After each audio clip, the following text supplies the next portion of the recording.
She didn't ask for money. She didn't ask for work or a bed for the week or a ride to the next town when the snow let up. She stood on the porch of a ranch that had forgotten how to be a home, with the wind tearing at her shawl, and she asked for two things only: one warm night and the use of the kitchen. That's all. I've run the Brant place for 19 years. I've buried good men and good horses and one boy I'd have died for, and I thought I'd learned the size of every kind of stranger who walks up out of a storm. I was wrong about her from the first word. Because by the time that woman left, and she did leave, exactly when she said she would, there wasn't a soul on that ranch who was the same person they'd been the night she knocked. I wrote most of it down. I write everything down. It's the only way I know to keep things that won't keep on their own. Let me tell you about the night she came. Backslush. The dog didn't bark. That's the first thing I marked. And I marked it because old Tuck barked at everything, at coyotes, at the wind in the loft, at his own reflection in the trough come spring. 8 years that dog had announced the world to us whether we wanted it announced or not. So when the knock came at the kitchen door near midnight, 3 soft strikes against wood that had swelled tight in the cold, and Tuck only lifted his head and looked toward the sound like he already knew who it was, that stayed with me. I had my ledger open on my knee. I keep a tally book, always have. Head of cattle, sacks of feed, days since rain, the small accounts a foreman carries so the big ones don't crush him. That night the page in front of me had 3 numbers and nothing else. 211 head, down from 340. $14 and some change in the ranch box. And the third number, the one I'd written 8 months back and never crossed out, the one I couldn't make myself turn the page past, the date. The knock came again. Amos Brant didn't move from his chair by the stove. He hadn't moved much from that chair since October. A big man gone narrow, gray stubble he didn't bother to take a razor to anymore, eyes fixed on the fire like he was waiting for it to tell him something. He owned every acre you could see from the porch in any direction. He owned the house, the barn, the bunkroom where 2 hands slept who used to be 6. He'd stopped acting like he owned any of it. "You going to get that?" he said. It wasn't a question. Amos had stopped asking questions too. I got up. My knees cracked, 41 years, and they sound like a man twice that, which is the kind of joke the body tells you whether you want it told or not. I set the ledger face down so the date wouldn't look at me, and I went to the door, and I opened it on the worst night we'd had all winter. She was small under all that weather. That's the impression that hit me first, that the storm was doing its level best to erase her, and she was refusing to be erased. A wool shawl pulled over her head and crossed at the throat, snow caked into the weave so it had gone half to ice. A carpet bag in one hand, the leather cracked white at the seams. No horse behind her that I could see. No wagon. Just a woman who had come out of 14 miles of nothing on foot, in a January, that had already killed 2 of our cattle where they stood. I'm not a man who frightens easy, and I'll admit I took a step back. "Evening," she said. Her teeth were going, but she held the word steady, the way you hold a full cup when your hands want to shake. "I'm sorry for the hour." "Where'd you come from?" I asked, which is not hospitable, but it was honest, and I was too cold-shocked for manners. "The Dawson Road. There was a coach, but she stopped, reconsidered whatever she'd meant to say. "It doesn't matter, I've been walking a while." A while. The Dawson Road junction was 11 miles out. In that wind. I did the arithmetic without meaning to, I always do, and the arithmetic told me this woman should not have been alive on my porch. And yet there she was, snow on her lashes, looking at me with eyes that were exhausted and clear at the same time, which is a combination I'd only ever seen on people who'd already made up their minds about something hard.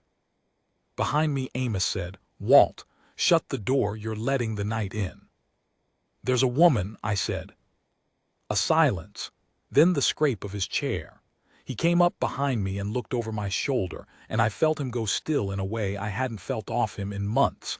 Not the stillness of a man with nothing left, but the stillness of a man who'd seen something he wasn't ready for. I didn't understand it then. I understood it later, and understanding it broke something in me a little. "What do you want?" Amos said to her, flat, almost cruel. He'd gotten that way. Grief turned some men soft and some men to flint, and Amos had gone to flint so he wouldn't have to go to pieces. She didn't flinch. I gave her credit for that. She looked at him, really looked, the way you'd look at a thing you'd traveled a long way to see, and then she gathered herself and said the words I have never once forgotten, the words that started everything. "One warm night," she said, "and your kitchen until morning, that's all I'm asking for. I'll be gone by the time the light's good. I won't take anything you'll miss." Now you have to understand how strange that was. People who come up out of a storm want the obvious things: fire, food, a corner of the barn, a fresh horse if you're fool enough to lend one. Nobody asks for a kitchen. Nobody specifies. I stood there turning the request over and finding no bottom to it, and I'll tell you my first thought, because I'm trying to tell this true. My first thought was that she was touched. Snow mad. People got that way out here, the cold reaching past the body into the mind. But her eyes weren't mad. That was the trouble. They were the saddest sane eyes I'd ever looked into. Amos opened his mouth, and I knew the shape of what was coming. "No, go on, this isn't a poorhouse," because that's what the ranch had become. A place that said no. A place that turned the world away because the one thing it had wanted to keep had been taken anyway. So why keep anything? Why open any door? I knew he was going to send her back into that storm, and I knew it would kill her. And I knew that some morning years from now, I'd find her in my ledger as a number I couldn't cross out. And I would not carry another one of those. So I did the thing that wasn't mine to do. "Come in," I said. "Get by the stove." I felt Amos's eyes on the side of my face. 19 years I'd worked for that man, and I'd never once stepped over him in his own house. But he didn't countermand me. He stepped back slow and let her pass. And there was something in how he did it, like a man stepping back from a thing he was afraid of and drawn to in equal measure, that I filed away without knowing where to file it. She came in. She set the carpetbag down by the door, careful, like it held something that could break. She unwound the frozen shawl, and underneath it she was younger than the storm had made her look, and older than her face wanted to be, 30 maybe, with dark hair pulled back hard and a plain traveling dress worn shiny at the cuffs. She went to the stove and held her hands out and didn't crowd it, didn't grab at the heat the way a half-froze person will. She just stood and let it find her. Tuck got up from his spot and walked over and lay down across her feet. That dog had not voluntarily crossed a room for a human being since October. I want that on the record. "You'll want coffee," I said, because I needed something to do with my hands. "Please," she said. "And then, would it trouble you if I use the kitchen tonight? I won't be loud, I just—" She stopped again. She did that, started a true sentence, and then couldn't finish it, like the truth was a step too steep. "I haven't cooked in a real kitchen in a long time. I'd like to tonight, if that's all right." "Cook what?" Amos said from the dark by his chair. She turned and looked at him. The fire was between them, and it lit her up and left him in shadow, and I'll never forget how that looked. The lit woman and the dark man, the whole ruined house holding its breath around them. "Bread," she said, "and a stew if you've got anything to put in one. I'll use what's old, what you'd throw out. You won't lose anything good." A pause. "I'm a good cook. I was. I'd like to be again for one night." Amos made a sound, not a word. The sound a man makes when something gets past his guard. I didn't know yet. I swear I didn't know. I poured her coffee and I watched her wrap both hands around the cup and close her eyes, and I thought, this is a strange one, Walt, but she's a quiet kind of strange, and quiet strange never hurt anybody. And I went and sat back down and picked up my ledger and turned it face up. The date looked at me, October 19. And the woman across the room opened her carpetbag and took out, careful as scripture, a small cloth-wrapped bundle and a folded paper gone soft as cloth from being read. And she smoothed the paper flat on the kitchen table with the side of her hand. And even from across the room, even upside down, even by lamplight, I knew that handwriting. I'd seen it on 100 feed orders, on the flyleaf of the bunkroom Bible, on a letter I'd helped seal myself, the autumn before last, addressed in a careful boy's hand to a town 300 miles east that I'd never heard him mention to a living soul. I set my pencil down very slow. "Ma'am," I said, and my voice came out wrong. "What's your name?"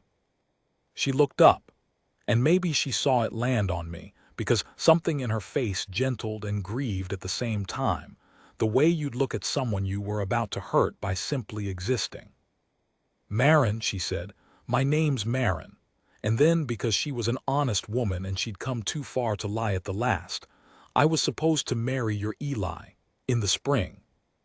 Behind me, in the dark, Amos Brant made a sound I'd never heard a grown man make, and the cup fell out of Marin's hands and broke on the floor, and Tuck didn't even startle, and the wind threw itself against the house like it wanted in too. Nobody slept that night. I want to start there because what happened in that kitchen between midnight and dawn was not a thing that happened to sleeping people. It happened to all three of us wide awake, raw, with the lamps burning down and the snow ticking at the glass. Amos went outside. Just out, into it. Coatless, the second she said the boy's name, he turned and walked out the front door into the worst of the weather, and I started up after him and Marin caught my sleeve. "Let him," she said quietly. "I know that walk. I've taken it. He'll come back when the cold said what it needs to say to him." I didn't know what that meant. I learned it before the night was out. So I cleaned up the broken cup while she watched, and then because I'm a coward in the particular way that men are cowards, "I'd rather work than feel," I said. "Tell me what you need. For the bread." And she told me, and I went down to the cellar and brought up the flour we'd been hoarding and the last of the lard and a hard knot of last summer's onions, and I lit the kitchen stove proper for the first time since the funeral, and the kitchen began, slow, to warm. And while it warmed, she told me, not all at once, in pieces between her hands working, because I think the working let her say things she couldn't have said sitting still. Eli had written to a marriage agency the winter before he died. I hadn't known. None of us had known that proud, private boy, 22 years old, lonely in a way that the high plains makes a young man lonely, with his mother 3 years in the ground, and his father going harder every season and 100 miles to the nearest town with an unmarried woman in it. He'd written east. And a clerk in an office had matched his careful letter to hers. A baker's daughter in a city she described to me in 2 sentences that made it sound gray and close and loud. A woman who could cook and wanted out, and was braver than her whole life had given her room to be. They wrote for a year. A year. She had every letter in that carpetbag, tied with a string. He told her about the ranch, about this kitchen, she said, this exact kitchen, the window over the basin that caught the morning, the way the floor sloped toward the southwest corner so a dropped apple always rolled the same way. He'd told her he wanted to fix the sloped floor before she came. He'd told her he'd never let her be cold. He described that stove, she said, not looking up from the dough, her hands moving in it sure and steady the way only long practice moves. He said it threw heat unfair, hot on the left and stingy on the right, and a person had to know it to bake right on it. She turned the dough. I'm finding out he was right. He was right about it. Her voice did something then, and she pressed her lips together and kept working. And I understood that she was meeting her dead husband through a cast-iron stove, that this was as close as she would ever get to the life she'd been promised, and she had walked 11 miles through a killing storm to get this close. The plan had been spring. She'd have come on the spring coach and they'd have married in the church at Dawson, and she'd have cooked in this kitchen for 50 years. He died in October. The river was up from the fall rains, and a heifer got into it, and Eli went in after the heifer, because that's the kind of fool a good young man is. And the cold took his legs, and the current took the rest, and we found him 2 days down and a mile past the bend. I was the one who found him. That's the date in my ledger. That's the number I can't cross out. Nobody had written to tell her. That was the part that gutted me. There was no system for it, no one whose job it was. Amos couldn't lift a pen those weeks, and I didn't know she existed, and so she had gone on writing into the silence, getting no answer, telling herself the mails were slow, the winter was hard, he was busy with the cattle. She'd written 6 more times. Then she'd done the only thing left to a woman with no answer and a one-way faith. She'd packed the carpetbag and come. "I knew," she said, "somewhere on the Dawson Road I knew. A man at the relay station, when I said where I was bound, he got a look. People can't hide that look." Her hands had gone still in the dough. "But I'd already come so far. And I thought, I have these 2 days of money left and 1 set of good clothes and nowhere on this earth that's mine. I thought, if I can just stand in the kitchen he promised me. If I can be warm in his house one night and cook 1 meal in the place where I was supposed to belong." She looked up at me finally, and her eyes were dry, which was worse than weeping. "Then at least I'll have had the shape of it, the shape of the thing. Does that make sense, Mr. Cordry?" I said. "Walt." And then, because she deserved the truth back for all the truth she'd given, "Yes, it makes sense. God help me, it makes sense." The door opened. Amos came in white with snow, shaking, his lips gone blue, and I moved to get him to the fire, but he waved me off and stood dripping in the doorway looking at the woman in his dead son's kitchen with her sleeves pushed up in flour to the elbow, and the smell of bread starting to come up off the stove for the first time in 8 months. That smell that is the smell of a house being alive. And Amos Brant Flint Granite, the man who'd buried his wife and his son and turned to stone so it wouldn't kill him. Amos put his hand over his mouth and wept like the storm. She went to him, not fast. She wiped her hands on her apron and she crossed that sloped floor and she stood in front of the man who would have been her father by marriage, a man she'd never met, who'd never known her name until an hour ago, and she did the bravest thing I have ever watched a person do. She put her arms around him. And he let her. This is the part I can't get through clean even now. He let her, this stranger, this last living piece of the future his boy had reached for in secret. He held on to her like a drowning man holds onto the thing that floats, and she held him up, this small woman who'd walked out of the snow. She held the whole ruined weight of him, and over his shaking shoulder she met my eyes, and there were the tears she'd been holding back from her own grief, spilling now freely, because it's easier somehow to cry for someone else's loss than your own. The bread baked. The stew came together out of nearly nothing, the way a real cook can pull a meal out of a near-empty larder by sheer knowing. And somewhere past 3 in the morning, the 3 of us sat down at a table that hadn't been sat at properly since October, and we ate. I have eaten better food, I suppose, by some accounting. I have never eaten a meal that meant more. The bread was, I'm not a man with words for food, but it was warm and it had a crust that gave way to something soft and it tasted like a kitchen that's loved. And Amos ate 3 pieces, and on the 3rd he stopped chewing and just held it, looking at it. And I knew he was thinking that his boy had wanted this, had earned this, had been a year of letters away from this, and would never get it. The morally heavy thing, the choice I told you was coming, it came at that table. Because Marin set down her spoon and she said, "I'll go in the morning, like I promised. I won't make this harder by staying." And she meant it. It was in her like a fact. She'd take her 1 warm night and her 1 good meal, and she'd walk back out to a world that had nothing in it for her, because she would not be a burden, would not be a daily reminder, would not impose her grief on a house that had its own. And Amos looked up from the bread. And I watched a man choose in real time whether to stay broken or to risk being broken worse. Because letting her stay meant Eli's ghost at the table every single day. It meant a daughter-in-law from a wedding that never happened. It meant feeling things on purpose forever, when stone is so much easier than feeling. He set the bread down. His hands weren't steady. "That floor," he said. His voice came out cracked from the weeping and from disuse.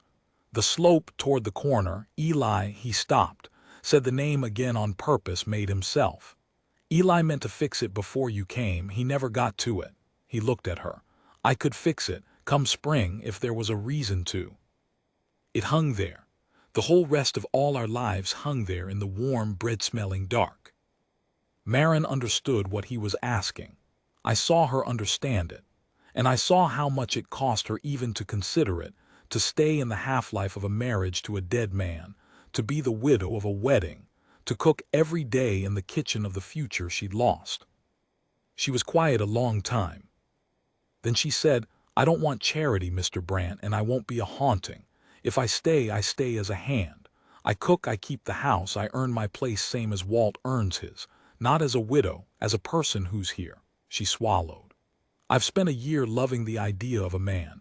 I think I could learn to love the place he loved if you'd let me, and that might be a truer thing in the end. But you have to be sure. Because if you ask me to stay and then you can't bear the sight of me, it'll break us both, and I've had all the breaking I can take." Amos was a long time answering. The stove ticked. Tuck snored under the table.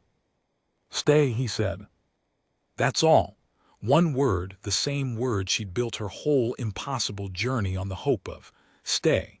And I picked up my pencil, old habit, the only way I know to keep things, and I did not write a number. For once in my life I didn't write a number. I crossed one out. I turned to the page with October 19 on it, the date I'd carried like a stone for 8 months, and I drew a line through it.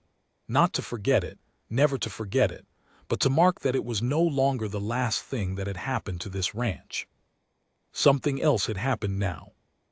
I could end it there and you'd think it was a happy story. And it was mostly, but mostly happy is a thing you only earn by going through the parts that aren't. And I promised you the truth, so let me give you the spring. It was not easy. I'd be lying to you and to Eli's memory if I made it easy. There were mornings Amos couldn't look at her, when she'd hum something at the basin and it was the wrong song, a song his wife used to hum, and he'd get up and walk out to the barn and not come back till noon. There were nights Marin cried in the room we'd given her, the small room that had been meant for storage, and thought the walls were thick enough that nobody heard. They weren't. I heard. I'd lie in the bunkroom and hear that woman grieve a man she'd never once touched, and I'd think about the strangeness of grief, how it doesn't care whether you ever held the person, only whether you'd let yourself love the shape of them. But here's what I learned that spring, watching the two of them learn each other. Grief shared is grief that can finally move. As long as Amos grieved alone and Marin grieved alone, they were both stuck in October. Together, somehow, they got unstuck. He could tell her things about Eli she'd never know otherwise, that the boy whistled through his teeth when he was nervous, that he'd been scared of nothing on God's earth except deep water, which is its own kind of cruel when you think about how he died. And she could tell him things that Eli had written about wanting to plant apple trees along the south fence so that someday his children could climb them. Amos hadn't known that. He stood very still when she told him. And the next week he ordered apple saplings from the catalog, 4 of them, and he and I dug the holes along the south fence ourselves. And Marin brought us water, and we planted Eli's trees for the grandchildren that would now never come. And not one of us said a word about why, because some things you do instead of saying. Ranch came back. I'd love to tell you it came back because of hard work and good weather, and those helped, but the truth is simpler and stranger. It came back because the house got warm again. A warm house draws people. The 2 hands who'd been about to drift off to better run outfits stayed, because suddenly there was a reason to come in from the cold at the end of a day. There was bread, there was a meal, there was a table with somebody at it who was glad to see your face. Word went around the way it does. By June we'd hired back 2 of the men we'd lost, and a 3rd new one, and the bunkroom was full again. And at supper there was noise and argument and somebody's bad joke, and Amos at the head of the table not saying much but there, all the way there, in a way he hadn't been since before October. She never married again. I'll tell you that since you might wonder. Men came around once it got known there was an unmarried woman at the Brant place. There always are, and she sent them off kind but firm. She wasn't pinning. I want to be clear on that because it's easy to make her into a sad story and she'd hate that. She just said, once, when I asked her plain, that she'd already had the marriage of her life, in a way, a whole year of it conducted in ink, and it had been real even if it had been only paper.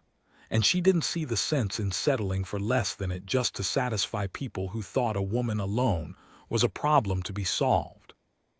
"Besides," she said, scrubbing a pot, not looking at me, "I've got a kitchen.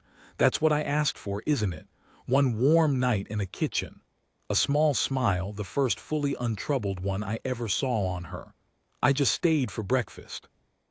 Amos died 4 years later. His heart in his sleep, which is a mercy a man like that earns. And in his will, I was there when the lawyer read it in this same kitchen. He'd left the ranch in 3 parts. A third to me for 19 years and then some. A third to be held in trust against the chance, the lawyer read in his dry voice, that some child of this place might someday want it. Eli's trees, Eli's grandchildren, the future kept open on purpose, refusing to be closed.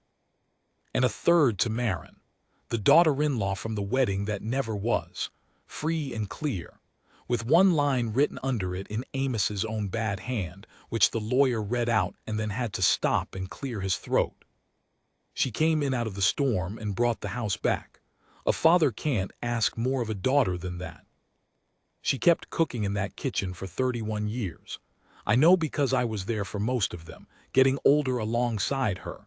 Two people the same loss had welded together into something that wasn't kin and wasn't romance and didn't have a name but was as solid as anything I've known. I fixed the floor myself that spring after Amos passed, the slope toward the southwest corner. Got it level at last. Marin stood in the doorway and watched me drive the last shim, and she didn't say anything and neither did I. But we both knew whose job it had been, and whose name was in the silence. I'm old now, older than I ever figured on getting. My knees gave out years back, and I do my tallying from a chair by the same stove, the one that throws its heat unfair, hot on the left and stingy on the right, and you have to know it to bake right on it. And there's a young woman in the kitchen these days who knows it, Marin taught her, and the bread still comes up warm every morning. And the south fence apple trees are grown so tall now the children climb them. The children Marin took in over the years. The strays and the orphans and the ones nobody else had room for. Because a woman who's been turned away from every door in her life will spend the rest of it making sure her door swings open. She's gone now too. Last winter, in her sleep like Amos, in the small room that stopped being a storage room the night she knocked. I went through her things after. There wasn't much. The carpet bag, cracked white at the seams. The string-tied letters, a whole year of a boy's careful hand which I did not read, which I will not read, which I'll bury with her when the ground softens enough to dig. And underneath them, a folded paper gone soft as cloth. Her mother's bread recipe, the one she'd smoothed flat on this table the first night with the side of her hand.